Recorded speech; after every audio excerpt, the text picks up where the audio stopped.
waxay ugu kaliftay maanta inaan social media-hayga soo fariisto anigoo marxaladan ku sugan habeenkii xalay ahaa ciil ama seexan waaye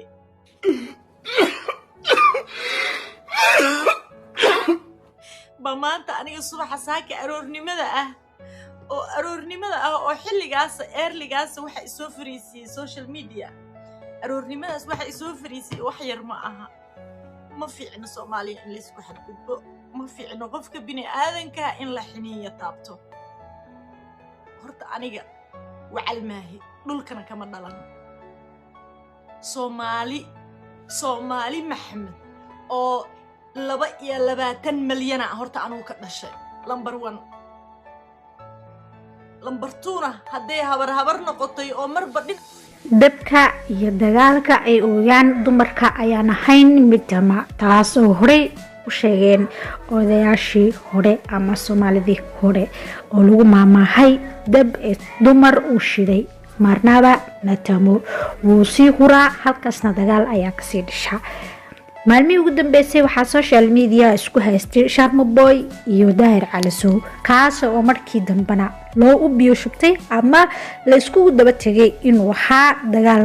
qabiileysan ama qabyaaleysan kaas uu bedeleen rag waaweyn ama dumar waaweyn kuwaas oo markaas sheekadii u dhaxaysay laba shaqsi qabiil u bedelay haatan ونعيمة جوكر وأفكا فرتي وهنا إسعيلين ويسي أيضا أولا ويسي وحا مركا هذا الكي وكويري داير حالسو كاسو هين هذا المناسبة بسنا أنا ونكسنين مركيرون طلقة هالو إن جبر سوماليات وكميدا قبلها سوماليات انت بدلنا السوشيال ميديا هالوغا برانين أيضا وكار ليسا قبيل يوحياولا ميدا انت بقى أنا برتغي يوتيوب أم فيسبوك ميل وربا تيك توك يسناب دات كيستمعشو تونا بقى أنا سوقلين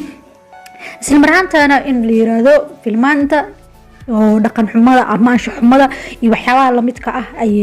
duubtaa oo ay sameeysaa hadalkaas oo noqonaya hadal gaf ah isla marhaantaana lagu gafayo ahna qof walbo marka hadalkaas lagu yiraahdo ama qof walbo tumar ah isla marhaantaana dhibaayo oo ka xanuunsanayo in waa ka xumahay dibka loo geystay ama hadalkaas xunka oo aflagaatada wata ana ahayd in Daahir Calasow uu ku hadlo misna oo qof dumar uu ku yiraahdo balse نعيمة جوكر أو أنا هذا الكذا أما إن أقرّدين Daahir Calasow أما أن أسوي جوابين أما أنا إسكجع علينا سينما مليون أكلته أي وحي هرسي دب دار كاس قصية وحي تارودة يوحي هوية هكعان يوحاول مده taas oo noqonaysa tabka ay dumarka ay shidaan aan ahayn mid marka gubta ama lagu gubto ama rag ay ku dhintaan ama marka dhibaato aad weyn halkaas ay ka dhacdo si kastaba ha noqotee dagaalkii shalay u dhaxeeyay Sharma Boy iyo Daahir Calasow ayaa haatan cirka sii marayo walow dagaalkaas ay ku dhimatay gabar Soomaaliyeed Allah u naxariisto qabrigana Allah u wasiiyo haatana gabar kale oo Soomaaliyeed ayaa oonaysa hadaladii uu ku yiri Daahir Calasow mar walbana waxa la yahay in dabka ama ragga la isku diro arimaha socda oo shakhsiyaadku isku haystaan loo bedelo arimo qabiil halkan Daahir Calasowna ma matali karo hawiye dadka kaleeto ama Sharma Boy iyo ama Naciimo Jookar ama Milyuun Kabtan Ayuub Shiino Culay intaasna ayakana ma matali karaan daarood waayo daaroodku waa dad badan hawiyahana sidoo kale waa dad badan xaalaba shakhsi oo xumaatayna ma matali karto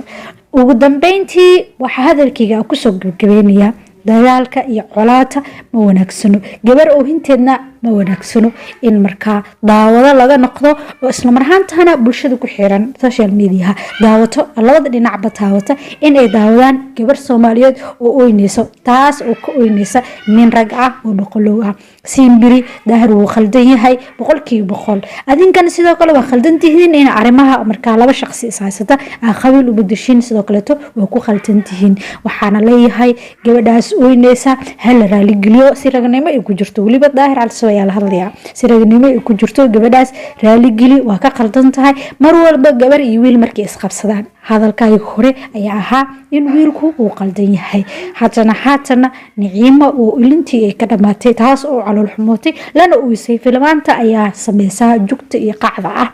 si kastaba noqotee waxa leeyahay abaayo macaan dib ku soo gaaray waa ka xumahay ilintaadan weyna dhibaysaa martambeetana ha soo fadhiisan adiga oo oynaysid dhamaantiina noo mahadsantiin asxaabta muuqaalka xiran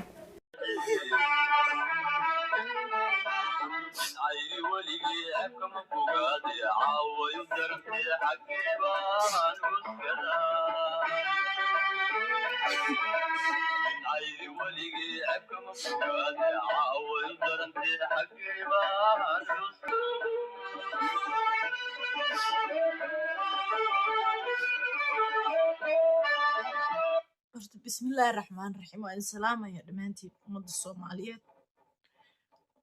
إن هرتا مربين إنا سوشيال ميديا فرحات با إيغا برتين إن يوتيوب كيغا مركزتان waxaa idinku soo gudbin jiray barnaamijyo aad u farxad badan oo aad markastaba ku raaxaysataan laakiin daruufta waxay ugu kaliftay maanta inaan social mediahayga soo fariista anigoo marxaladan ku sugan habeenkii xalay ahaa ciil aan la seexan waaye ba maanta aniga subaxa saaka aroornimada ah oo xilligaas eerligaas waxa isoo fariisiyay social media aroornimadaas waxa isoo fariisiyay wax yar ma aha ma fiicno Soomaaliya in la isku xadgudbo ma fiicno qofka bini aadanka in la xiniyo taabto horta aniga wacal maahi dhulkana kama dhalan Soomaali Maxamed oo 22 milyan horta anuu ka dhashay number 1